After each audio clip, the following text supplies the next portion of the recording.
Hello viewers, আশা করি সবাই অনেক ভালো আছেন। আজ আমরা আলোচনা করব বা শিখব কিভাবে ভিউ পেজার দিয়ে একটি ইমেজ স্লাইডার তৈরি করতে হয়। তো ইমেজ স্লাইডার কি? ইমেজ স্লাইডার হচ্ছে এমন একটি পদ্ধতি যার মাধ্যমে আপনি একটি ইমেজকে স্লাইড করে আরেকটি ইমেজ দেখতে পারেন, যেমনটা আমরা এই স্যাম্পল প্রোগ্রামে বা অ্যাপে দেখব। এই ইমেজটাকে যখন আমি স্লাইড করছি তখন আরেকটি ইমেজ আসছে এবং পূর্ববর্তী ইমেজটি রিমুভ হয়ে যাচ্ছে, এবং আবার যখন আমি এই ইমেজটাতে স্লাইড করছি তখন পূর্ববর্তী ইমেজটি রিমুভ হয়ে যাচ্ছে। তো এটাই হচ্ছে আসলে ইমেজ স্লাইডার। তো ইমেজ স্লাইডার কিভাবে তৈরি করতে হয় সেটা আজ আমরা দেখব। তো আমরা আমাদের প্রজেক্ট ক্রিয়েট করে নিলাম। এবার আমি আমাদের অ্যাক্টিভিটি মেইন লেআউটে আমরা যেই কাজটা করব, আমরা লিনিয়ার লেআউট নিব, লিনিয়ার লেআউট, এবং আমরা ভিউ পেজার নিব। ভিউ পেজারে আমাদের ইমেজগুলো আমরা বসাবো। ভিউ পেজার ম্যাচ প্যারেন্ট অর্থাৎ ভিউ পেজারের ইমেজটা যে ইমেজটা দেখাবে সেই ইমেজটা আসলে পুরো জায়গা জুড়ে থাকবে আমাদের স্ক্রিনের। এবার আমি আমাদের ভিউ পেজারের একটা আইডি দিয়ে দিলাম, কারণ অবশ্যই এটাকে জাভা ফাইল থেকে ফাইন্ড করতে হবে। নাম আমি দিয়ে দিলাম ভিউ পেজার আইডি। তো এটাকে আমরা অবশ্যই জাভা ফাইল থেকে ফাইন্ড করব। আমরা ভিউ পেজারে আসলে আমাদের সকল ইমেজগুলো বসাবো একটি অ্যাডাপ্টারের মাধ্যমে। ওকে, তো তারপর আমরা যে ইমেজগুলো বসাবো সেই ইমেজগুলো আমাদের ড্রয়েবলে আমার এখানে ইমেজ রাখা আছে। দেন কপি, আমি এগুলো কপি করলাম এবং আমি ড্রয়েবলে সেগুলো পেস্ট করে দিলাম। ওকে, এবার আমরা অবশ্যই জাভা ফাইল থেকে এটাকে ফাইন্ড করব। একটি ভেরিয়েবল নেব, প্রাইভেট ভিউ পেজার। ওকে, এবার ভিউ পেজারটাকে ফাইন্ড করব, find view ID R dot ID dot view pager ID. এবার আমরা ভিউ পেজার একটি ইমেজ দেখানোর জন্য একটি অ্যাডাপ্টার ব্যবহার করব। ওকে, তো অ্যাডাপ্টার আমাদের সেটি হবে কাস্টম অ্যাডাপ্টার। তো সেই অ্যাডাপ্টারে আমি নাম দিয়ে দিলাম হচ্ছে, যেহেতু ইমেজ বসাবো সেহেতু এটার নাম দিয়ে দিলাম ইমেজ অ্যাডাপ্টার। ওকে, আপনি আপনার ইচ্ছা মতো নাম ব্যবহার করতে পারেন অবশ্যই। এবার ইমেজ অ্যাডাপ্টারের একটি অবজেক্ট ক্রিয়েট করে নিচ্ছি আমি, নিউ ইমেজ অ্যাডাপ্টার। এখানে আমাদের কনটেক্সট পাস করে দিতে হবে দিস, এবং এই কনটেক্সটটা আমরা ইমেজ অ্যাডাপ্টার ক্লাস থেকে রিসিভ করব। এবার আমরা আমাদের ভিউ পেজারে অ্যাডাপ্টারটা সেট করে দেব, dot set adapter image adapter. তো এখানে এরর দেখাচ্ছে কারণ আমরা এখনও ইমেজ অ্যাডাপ্টার ক্লাসটি তৈরি করিনি।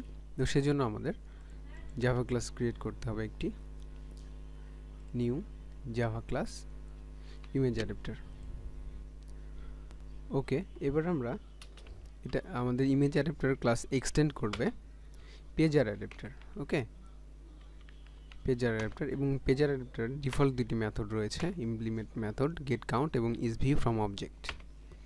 এছাড়াও আমাদের আরও দুটি মেথড প্রয়োজন। তার পূর্বে আমরা কনটেক্সটটা রিসিভ করব, কারণ আমরা মেইন অ্যাক্টিভিটি থেকে আমাদের এই মেইন অ্যাক্টিভিটি কনটেক্সটটা পাস করেছিলাম। সেজন্য আমাদের ভেরিয়েবল লাগবে কনটেক্সট, এবং ভেরিয়েবলের নাম আমি কনটেক্সট রেখে দিলাম। তো আমাদের সেই কনটেক্সটটা রিসিভ করার জন্য অবশ্যই একটি কনস্ট্রাক্টর প্রয়োজন, মেথড বা কনস্ট্রাক্টর। তো আমরা মেথড ক্রিয়েট করব, কনস্ট্রাক্টর ক্রিয়েট করব। ওকে, তো আমাদের এবার দেখা যাবে মেইন অ্যাক্টিভিটি থেকে সেই এররটা চলে গেছে, কারণ আমরা কনটেক্সটটা আমাদের কনস্ট্রাক্টরের মাধ্যমে আমরা রিসিভ করেছি। তো এবার আমরা আমাদের ইমেজগুলোকে ফাইন্ড ভেরিয়েবলের মধ্যে আমাদের যেহেতু ইমেজ রাখবো সেহেতু এটার নাম আমরা দিলাম ইন্টিজার। প্রাইভেট ইন্টিজারের মধ্যে আমরা ইমেজ আসলে রাখতে পারি, ইন্টিজার এর মধ্যে image new integer R dot drawable dot apple R dot drawable dot mango. Okay, তো আমরা আমাদের ইমেজগুলোকে ফাইন্ড করে নিয়েছি এবং সেগুলো ইমেজ নামক এই অ্যারের মধ্যে রেখেছি। এবার আমরা আমাদের গেট কাউন্ট মেথডে আমাদের প্রতিটা ইমেজ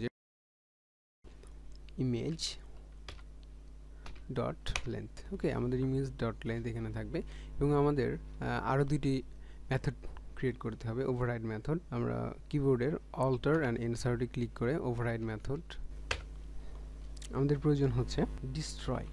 ওকে, ডিস্ট্রয় আইটেম মেথড প্রয়োজন, চলে এসছে ডিস্ট্রয় আইটেম, এন্টারে ক্লিক করলাম। এবার আমাদের আরেকটি খুবই গুরুত্বপূর্ণ মেথড প্রয়োজন। ওকে, তো আমরা আমাদের মেথডগুলো আমরা অ্যাড করে নিয়েছি। এবার আমরা মেথডগুলোর কাজ করব। Is view from object. তো আমরা এটা এখানে যে অবজেক্টটা থাকবে সেটা এখানে রিটার্ন করবে, সেহেতু আমরা এখানে ভিউ ইকুয়াল ওকে অবজেক্ট। এবার আমাদের স্ট্র আইটেম, অর্থাৎ আমরা যখন ভিউ আসলে দেখব একটা ইমেজের পর আরেকটা ইমেজ যখন দেখব, তখন পূর্বের ইমেজটা যেন ক্লিন হয়ে যায়, ডিস্ট্রয় হয়ে যায়, সে ব্যবস্থা করব। Container dot remove view object. Okay, আমাদের পূর্বের যেই ভিউটা এসেছিলো সেটা আমরা রিমুভ করে দেবো। এবার আমরা অল্টার এন্টার করে এটাকে আসলে ভিউ না, আমরা এটাকে ইমেজ ভিউ টাইপ কাস্টিং করবো। ওকে, ইমেজ ভিউ, কারণ আমরা ইমেজ ভিউ এখন এখানে ক্রিয়েট করব অবশ্যই। এখানে আমরা ইমেজ ভিউর একটি অবজেক্ট ক্রিয়েট করব, image view equal new image view. এবার আমরা যে কনটেক্সটটা রিসিভ করেছিলাম সেই কনটেক্সটটা এখানে দিয়ে দেব। এবার আমরা ইমেজ ভিউয়ে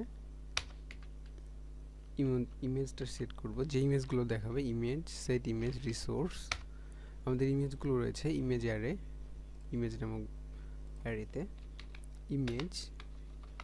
এবার আমরা সেই ইমেজগুলোর পজিশন দিয়ে দেবো। ওকে, যে ইউজার যে স্লাইড করে যে ইমেজগুলো দেখবে সেটার পজিশনটা এখানে চলে আসবে। এবার আমরা সেই ইমেজ ভিউয়ের সাথে image view dot scale type, অর্থাৎ ইমেজের যেই পজিশন সেটা আমরা এখান থেকে সেট করে দিতে পারি। Image view dot scale type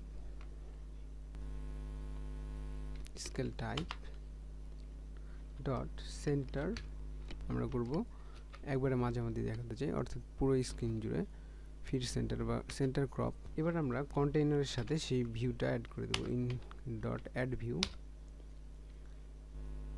image view. ওকে, ইমেজ ভিউটা আমরা অ্যাড করে দিলাম আমাদের কন্টেইনারের সাথে, এবং এখান থেকে এটা এই অবজেক্ট এখানে আমরা রিটার্ন করে দেবো সেই ইমেজ ভিউটাকে। অবশ্যই এই ইমেজ ভিউর যে অবজেক্টটা রয়েছে এই অবজেক্ট ক্লাসটি এখানে আসবে এবং এটা রিটার্ন করবে ভিউকে। ওকে, তো এবার আমরা আমাদের প্রজেক্টটি রান করি, ইনশাআল্লাহ এটা কাজ করবে। ওকে, তো আমরা দেখতে পাচ্ছি আমাদের ইমেজ স্লাইডার প্রজেক্টটি রান হয়েছে সাকসেসফুলি। তো আমরা স্লাইড করে দেখবো আমাদের স্লাইডার আসলে কাজ করছে কি। তো আমরা দেখতে পাচ্ছি আমাদের স্লাইডারটা পারফেক্টলি কাজ করছে। তো এই ভিডিও থেকে শিখে নিলেন কিভাবে ইমেজ স্লাইডার তৈরি করতে হয়। এটা আপনার ইচ্ছা মতো যে কোনো প্রজেক্টে ইমপ্লিমেন্ট করতে পারেন। তো এই ভিডিও এ পর্যন্তই ছিল। আল্লাহ হাফেজ।